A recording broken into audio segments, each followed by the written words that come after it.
Good morning and happy January 3rd, 2026. It's crazy that we're sitting here talking about January 26, 2026. It's insane that we're already there, but nevertheless we are. So, 2026 is a 1 year, which is a year that brings new beginnings, new experiences. Whatever we went through in 2025, if it was icky, we learned lessons. We had ups, we had downs, we had good experiences, we had bad experiences, but whatever that was, it is good to take the lessons with us into 2025, but leave the stuff that, didn't really serve us well behind and move forward, right? 1 year is all about, bringing good and moving forward and learning from what we've been through. And that is what I am excited to do with this year. The point of this video is to talk about where I have been the past few months with TikTok. I had grown a small, happy, excited following on TikTok over the summer, and I was very, very excited about where I was headed with my TikTok page. But then some things started happening, and I was not able to devote my time or energy to my TikTok the way that I had initially started to. And it became very apparent very quickly that I needed to give myself my own energy. And sadly, I had to put most of my external social media, where I was giving a lot of energy to video kind of content, aside, which really kind of broke my heart because I was really enjoying it. And I had made quite a few good friends, through TikTok. But it was a really heavy time for me and my husband, and I had to do what I had to do at that point. I'm going to go back to the beginning. Just to give you guys a little bit of context as to where we came from. So my husband and I, back in March of 2025, decided to uproot our entire lives and move far, far away. Not far, far away, because that would be across the country, or world, but 400 to 600 miles away from where we've always been our entire lives. And we did so because we were basically wrapped up into some drama and chaos that we didn't want to be in. We were trying very desperately to stay out of it, but unfortunately, there were people that kept involving us in drama and chaos that we just could not stay out of. So we decided the best thing for us to do was to move as far away as we possibly could tolerate. So we decided to stay in the same state, but move to the opposite side of the state. And it wound up being like almost 500 or 600 miles away or something like that. I don't know the exact distance, but it's a lot of hours. It takes nearly a day to get to where we are now. And in the beginning, it was amazing. We had a wonderful experience. We kept it very quiet that we were doing this. We didn't tell anybody that we were doing this until we got to the point in the journey where we had to tell people. When the ball got rolling to the point where, okay, this is happening, this is 100% sure, now we have to start telling people, that is when we started telling people. Once we actually got to our destination, things were great. My husband and I, it was like, we shedded the garbage that was holding us back.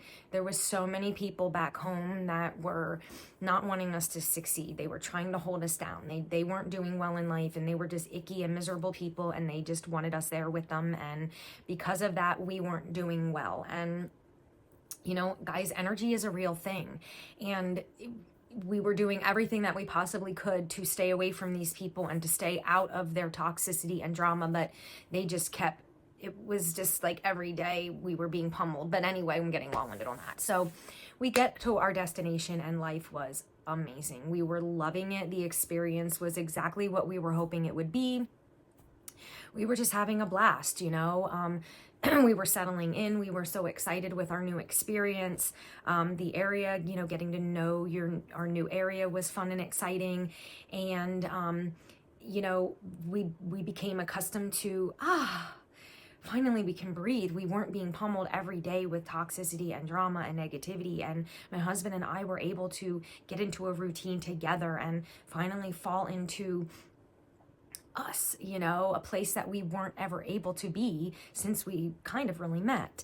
And it was just really, really nice. So about May, I started to come down with these headaches, and they started out as just like general headaches, like kind of like behind my eyes type of thing. And so if you've been on my TikTok, you were following me for a bit, you know that I had my eyes checked, and you know, we were thinking maybe it was medications and this and that and the next thing. So I went and I got new glasses, but the headaches weren't getting better, they were getting worse. And so then we thought, okay, it was my hormones. You know, I'm getting towards my 50 years of life. You know, I'm going to be 46 years old. So my hormones are starting to really do a thing now. And so I went on medications, and the headaches were getting progressively worse. By the time the end of June hit, the headaches were becoming progressively worse, to the point where they were almost every day. And then by the time the beginning of August hit, they were violent. I was getting these migraines that were making me violently ill. I wasn't able to get out of bed most of the days of the week. If I was able to get out of bed 2 days a week, that was fantastic. A lot of what you may have seen on my TikTok back during those months was me pushing myself through those days, or it was I had taken so many of my migraine medications on top of Excedrins just to feel somewhat good enough to get a video out there for my followers, but I was just not feeling well at all. You can even see on my face that I wasn't looking well, especially towards the end of those videos. But towards the end of July, beginning of August, I was violently ill. Like, I would get up at 2 a.m, violently ill, vomiting, diarrhea. My body was shaking very, very badly. My husband works night shifts, so I was here by myself. It was scary. It was very, very scary. And we didn't know what was happening. So to back up a little bit, I remember it was a Sunday. I had woken up at like 2:33 in the morning with a violent migraine, and I had taken 3 of my migraine medicines, and I was violently ill. I was in the bathroom, and I remember laying on the bathroom floor because I was so sick I couldn't leave the bathroom. You know, I needed to be by the bathroom. And I had gotten myself to the point where I knew I was getting them so frequently that I would stop eating at like 8 o'clock at night, so that if most likely I was going to get a migraine, I would have an empty body, so that when they would hit me at 2, 3 in the morning, there would be nothing in my system, just because they're so violent. I wasn't able to control myself. And so it was a Sunday, and I remember I was so weak. I had come out of the bedroom from a really exhausting night of being so ill, and my husband was sitting on the couch, and he said to me, "So I'm really scared, and I feel like I'm making you sick." And I said, "What? You're not making me sick." And he started, crying. And I said, "Honey, you're not making me sick." He said, "Well, then this apartment is making you sick. Something's making you sick, because you weren't sick until we moved here." And that's when I was like, oh my God, wait, what? And so I pulled myself back a bit energetically, and I explained to him that I was with somebody who was energetically, physically making me ill, and that's not what's happening. That is more of an energetic exhaustion type of thing. That's not what this is. This is my body is physically ill. Something is wrong with my body. And so he's like, okay, well, I want to get this apartment tested because there's something wrong with this apartment. And so he immediately gets on the phone with like all of these different people. And that was a Sunday. And by Tuesday morning, there was a man in our apartment that was testing air quality. He was swab testing walls. He was swab testing in cabinets. He was in the attic. He was in the garage. He was in the laundry room. He was in what was my office. If you don't remember, like my TikTok I was redoing the sunroom, which was my office. He was swabbing in the office. He was swabbing in the bathroom. There's a closet in the hallway that has a trap door that goes to underneath the tub. He was swabbing in that closet and underneath the tub. He was swabbing everywhere inside this apartment. He was swabbing in like the window panes here, like those window panes. He was opening the windows and swabbing in there. This cabinet here is a radiator. He took that apart and was swabbing inside of there. He was pulling the corners of the carpet back and swabbing under the padding of the carpet. He swabbed everything. And then the last thing he did was he had these machines, and he took air testing in the apartment. in every room, including the sunroom. The garage is below us because our apartment sits above 3 garages. And he also took samples of our air purifiers. And then he left. And he said, I'll have everything back to you within a week. And so, I mean, the whole week that had gone by, I continued to get violently ill. We didn't know what was happening. I literally felt like I was dying. Like, I remember crying to my husband almost every day. I'm dying. Like, something's not right. I feel like I'm dying. My body, every day this happens to me, my body is shutting down more and more and more. I'm dying, honey. And I remember telling my mom, I'm dying. Something's not right. I feel like I'm dying. And so then it was like the beginning of August, I believe. My dates may be off, but it was around that time frame we got the tests back that he did, and we were floored. The testing showed every type of mold and bacteria inside this apartment that you can possibly ever have in the world. And the worst one is black mold. This apartment has black mold. Now, the apartment itself does not have mold. So what I'm talking about is you come into the apartment, it looks clean. You don't see it anywhere, okay? So when I explain this to people, they're like, oh my God, there's mold everywhere. Like, they envision it on the walls. They envision it growing on curtains and the bedding, and it's not like that. It's hidden. It's behind the walls. It's in the cabinet of this radiator. It's in the wood of the windowsills. It's behind the walls. It's under the carpet and the padding. The tub, the trap door under the tub, the rafters that the tub, like the casing, the wood casing that the cast iron tub sits on, is riddled with black mold. Another example is the kitchen cabinets, the base cabinets, the bottom cabinets. Inside the cabinets, you don't see any mold, but underneath the cabinets, mold. So the only way you can see it is if you if we would have to gut the kitchen and pull the cabinets completely out of the kitchen in order to see the mold or get rid of it, because it's underneath the base of these cabinets. The same thing with the bathroom cabinet. It's not inside the cabinet where you have all of your things. It's underneath the cabinet. So the floor and the cabinet, that space, it's inside there. So it's all these spaces that we can't reach. But it's so much of it that it's literally affecting my health. Now, my husband, it's affecting him as well, but he's not nearly as sensitive to it. So after we got the testing back and the gentleman reviewed the results with us and explained to us where all of it was and how we could remediate this, we realized that this was beyond something that we were able to take care of on our own, as we were just renting this place. I also need to mention, previously I had said our apartment sits above a 3-car garage. So it's a single unit. We don't have anyone attached to us anywhere. Our rental is above this 3-car garage.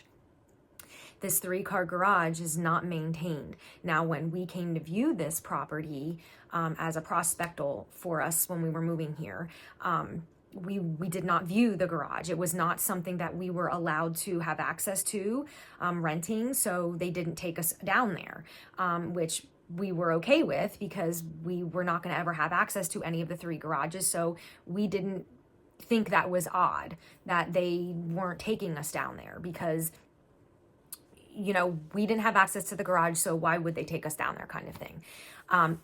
After we got the testing back, we were like, okay, now we understand.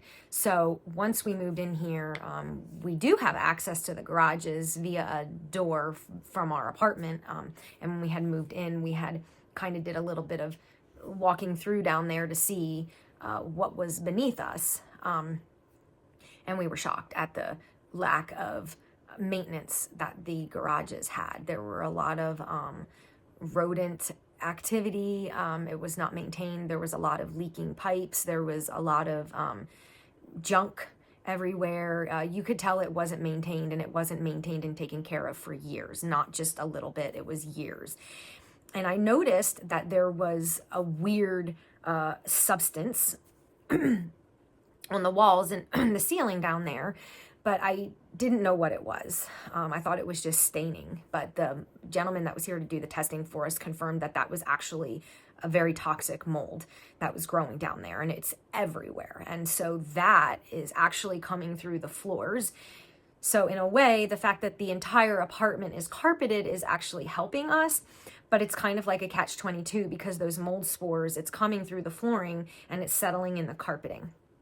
So what we have been doing to remediate the situation the best that we can is we closed off all areas of the apartment that have access to this garage space. Obviously, we can't with the flooring, but for an example, the sunroom that I was using as my office space for TikTok and my blog and all of that, we just removed everything from it and we quarantined it off. Nothing is out there right now. It's just an empty space, so we're not utilizing that aspect of our apartment anymore. The closet in the hallway that was used for bath towels and things like that, you know, it's a linen closet because it has that trapdoor going to the underneath of the tub and the plumbing things we cannot use anymore. So that I actually taped off. There was a very weird smell coming from that door, and I was noticing it. My husband was noticing it every time we walked through that hallway, this like musty, very musty odor coming through that door, like hallway door there. And now we then understood what that was and why that was happening. And it was because there was mold growing in that closet and underneath that tub. And so I taped the door shut. So there's absolutely no odor, no mold spores or anything coming through the cracking of that hallway door. The kitchen cabinets, for example, everything is out from underneath all of the base kitchen cabinets. We cannot use any of our base kitchen cabinets anymore because at one point the gentleman told us the sink probably leaked and they did not fix it properly or quick enough, and they didn't remove the cabinets to dry underneath them, and the mold grew. And so because of that, there's mold under all of those, the base of those cabinets. And so we pulled all of our things out from underneath the base of the base cabinets, and we taped the base cabinets shut. The radiators, they have like a metal screening on the front of them. Over the summertime, we put plastic over the radiators and taped the plastic to the radiators. So none of that, because the garages are not taken care of. And so there's a lot of holes to the outside. And so air was coming in and out of the garages, which what was happening was air was coming, basically the garage was breathing. And so it was coming up and down from the radiators. And so every time it breathed, and it blew air into the apartment from the garage, it blew all of that mold and toxic air into the apartment. And with that being said, I'm also going to let you know our dog's crate is sitting over here. Let's see if I can show you quick. Her crate is sitting right here. And see, that's the radiator. And so she was also getting sick. She was waking up in the middle of the night throwing up, and she was getting like diarrhea, and we did not understand what was happening to her. And then after all of this came through, and I was like, oh my God, her crate is literally sitting right next to that radiator. As that thing breathed, she was breathing that air as well. So we felt horrible about that. It was just terrible, terrible, terrible. But so we put plastic over the radiators that had access to the garage, like this one. The one in the kitchen was the same way. The foyer coming in from the outside, it comes in downstairs and then it comes in upstairs into the apartment, had mold everywhere, just everywhere. I can't even, it made me so sick to my stomach when he was walking us through it. Josh and I, my husband and I, suited up, and we scrubbed it from head to toe the one day, just sprayed. He has access to some really harsh chemicals at work, and so they were kind enough to give us some of the chemicals, and we scrubbed the space down there because the mold was so bad. We didn't know what it was. We thought it was staining on the wallpaper, because when I wiped it, it didn't come off initially, but that was just with a wet rag. But when we used the cleaner on it, it cleaned completely off. As the summer went on, I started to feel a little bit better. I started to see a new doctor who put me on a regimen of certain eating, vitamins, and she advised us to leave the apartment. Common sense, right? Get out of the environment that's ready to kill you. Unfortunately, we can't do that. We are not in a position to just pop smoke from the environment. We've moved up here and worked really, really hard to get in the position that we're in financially. The position we were in before moving here was very toxic. It was very draining. It was very heavy. And I'm not just talking emotionally, I'm talking financially. And so when we moved here, we had a lot of debt because of some of the circumstance that we were in. And so we've been working very hard to get to the point that we're in right now. And so we're just finally at a point today where we're able to start making moves to get out of it.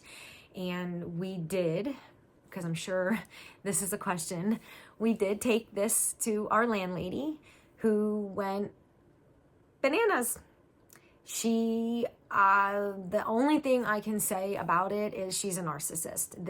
When we took this to her is when we gained full clarity on the kind of person she is, the type of woman she is, and that is a narcissist. She's an 80-some-year-old narcissist, and she's an old school narcissist, and I can't even speak much more about it other than that. She's a really icky person. She turned the whole thing around on me. Saying things like, I've lived here for 50 years and it wasn't until you moved in that I had all these problems. I've spent thousands of dollars, fixing that apartment up to make you happy. She at one point accused me of, by giving her the mold report, because we gave her the mold report, letting her know that, hey, this is a problem in this apartment. You should be aware that this is a problem. She then accused us of elderly abuse by giving her that.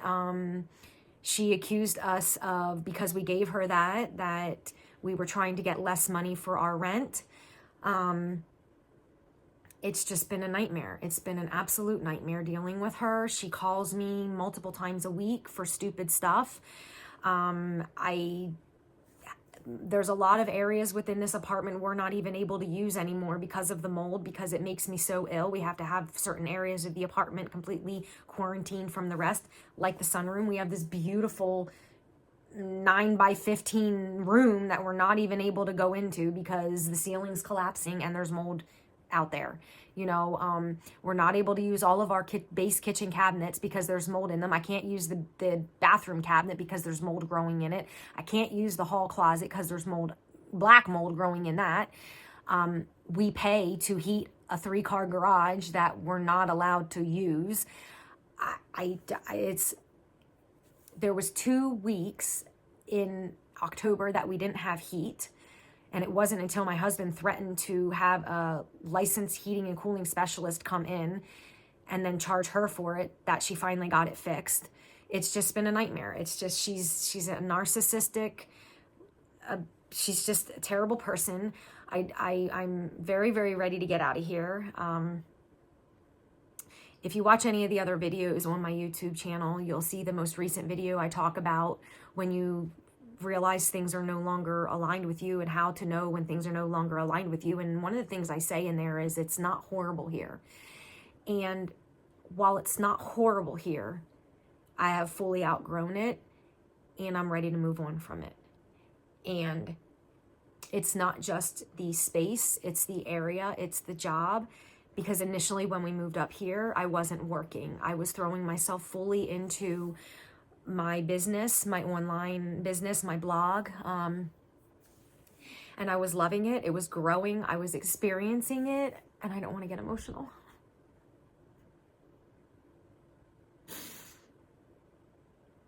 And I feel like this has taken a lot from me.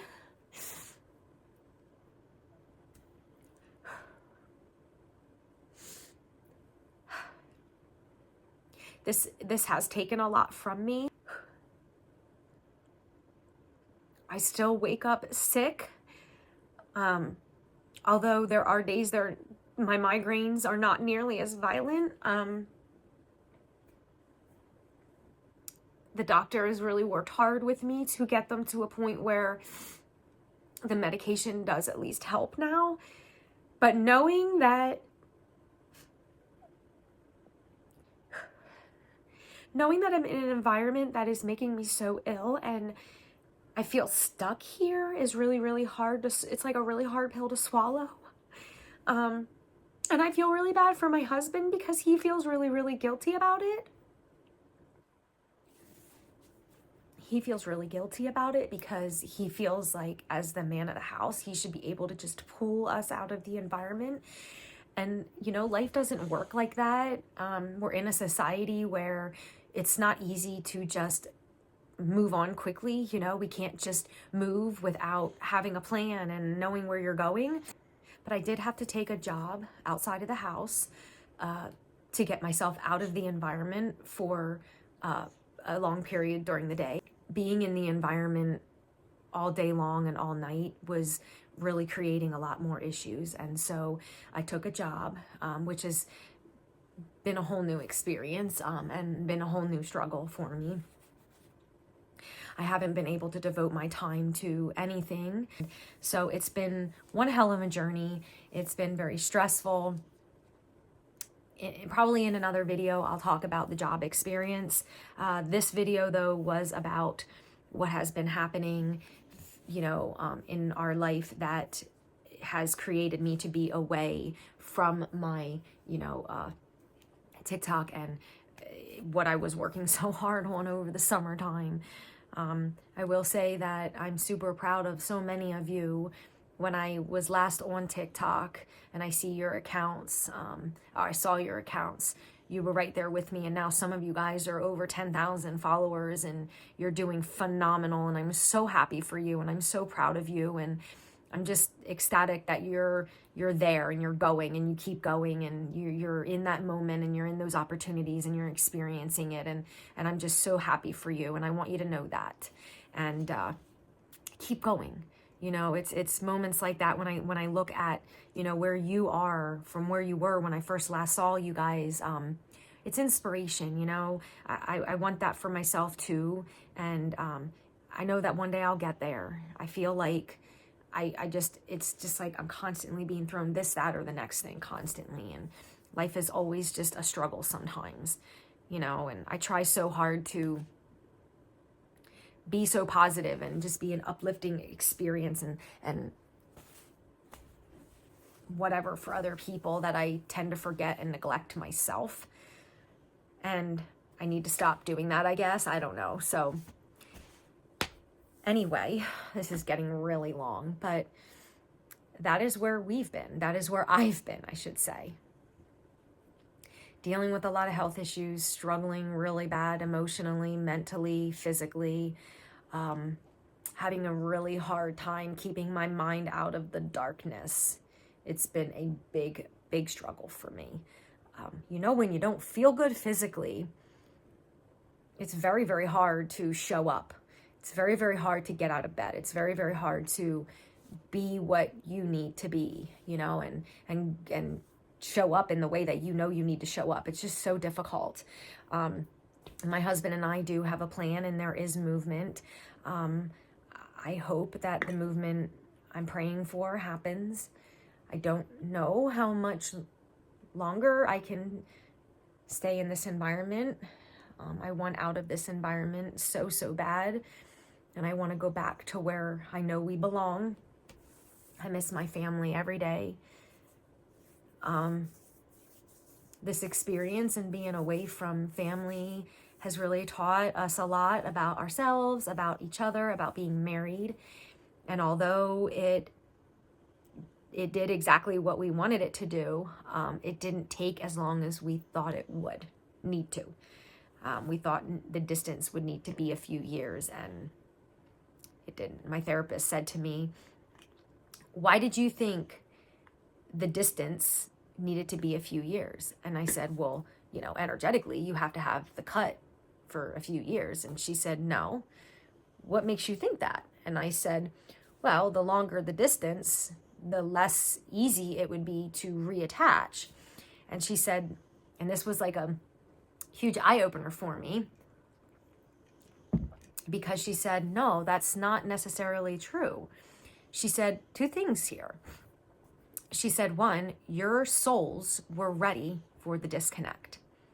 She said, so the minute the disconnect happened, meaning you drove away, your soul allowed the disconnect to happen. Your soul welcomed it. It didn't fight the disconnect. So right there, it happened instantly. She said, two, because your soul allowed the disconnect to happen instantly, she said your soul allowed the disconnect to happen instantly. So you instantly changed. You instantly rose. Your vibration immediately changed. Your vibration went from here to here. It may not have been a massive shift, but it was just enough shift for your soul to go from vibration here to where that energy disconnect, it was just enough that there was no longer able to be a reconnection. And then the little bit every day that you were away, the vibration rose higher and higher and higher to where there is no longer a connection. There cannot be. You're a completely different person. Your husband is a completely different person than what you were when you left the environment initially. So even going back, there can never be a reconnect because you see the cracks that you didn't see when you left. You see the low vibration that you didn't see when you left, and you see the problem people that you didn't fully see when you left.